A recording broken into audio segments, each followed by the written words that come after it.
ہمارے علاقے میں ایک مصیبت کھڑی ہو گئی، عورتوں کی جماعت کے ساتھ تراویح کی نماز. ماشاءاللہ کسی مولوی سے نہیں پوچھنا، کسی مفتی سے نہیں پوچھنا، کسی قاضی سے نہیں پوچھنا. کیوں؟ ہم خود جانتے ہیں، ہم مسئلہ خود جان رہے ہیں. لہذا ہمارا بیٹا حافظ قرآن ہے، پورے محلے کے لوگوں کو بلاؤ، اپنے گھر میں نماز پڑھوائیں گے. آپ نے پوچھا کسی سے؟ آپ نے کسی مفتی سے پوچھا؟ ایک گاؤں میں مسجد میں اندر میں نمازی اور باہر والے حصے میں تمام عورتیں. پچھلے سال کا واقعہ. تب ڈانٹ کر کے سب ہم نے ختم کیا، اس کو ہٹنے کو تیار کیا. بھئی عورتوں کی نماز گھر میں ہے، گھر میں. نبی کے زمانے میں جب عورتیں گھر میں نماز پڑھ رہی ہیں اور گھر مسجد ہے، تو ہمارے زمانے میں فرض نماز کو گھر میں پڑھے اور تراویح تمام محلے کی عورتیں اکٹھا کر کے حافظ جی کے پیچھے پڑھے. کس نے جائز کہا؟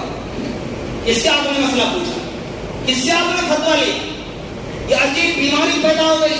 ہر گاؤں سے اطلاع آ رہی ہے کہ ہمارے گاؤں میں حافظ جی تراویح سنا رہے ہیں، تمام عورتیں مقتدیہ. یاد رکھیے، اگر تراویح میں امامت کرے عورت تو عورت کا عورتوں کا امامت بھی مکروہ تحریمی ہے. اگر کوئی حافظ قرآن ہے، کوئی لڑکی، کوئی عورت، تو اپنے گھر کی 2-3 عورتوں کو اکٹھا کر کے اس نیت سے پڑھے کہ قرآن کا دور مکمل ہو جائے تو اس کی گنجائش ہے. ورنہ ہر عورت تراویح کی 20 رکعت اپنے گھر میں تنہا پڑھے.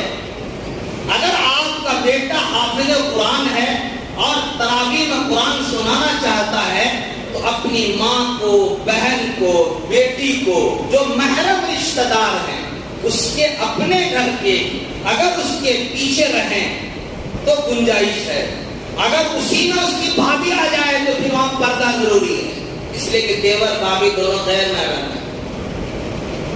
مسئلہ پوچھ لیا کیجئے، عمل سے پہلے مسئلہ پوچھئے پھر عمل کیجئے. عمل کر کے مسئلہ مت پوچھئے. ہمارے ہاں پہلے عمل کرتے ہیں پھر مسئلہ پوچھتے ہیں، عمل سے پہلے مسئلہ نہیں پوچھتے. تو اس طرف بھی توجہ دلانی تھی.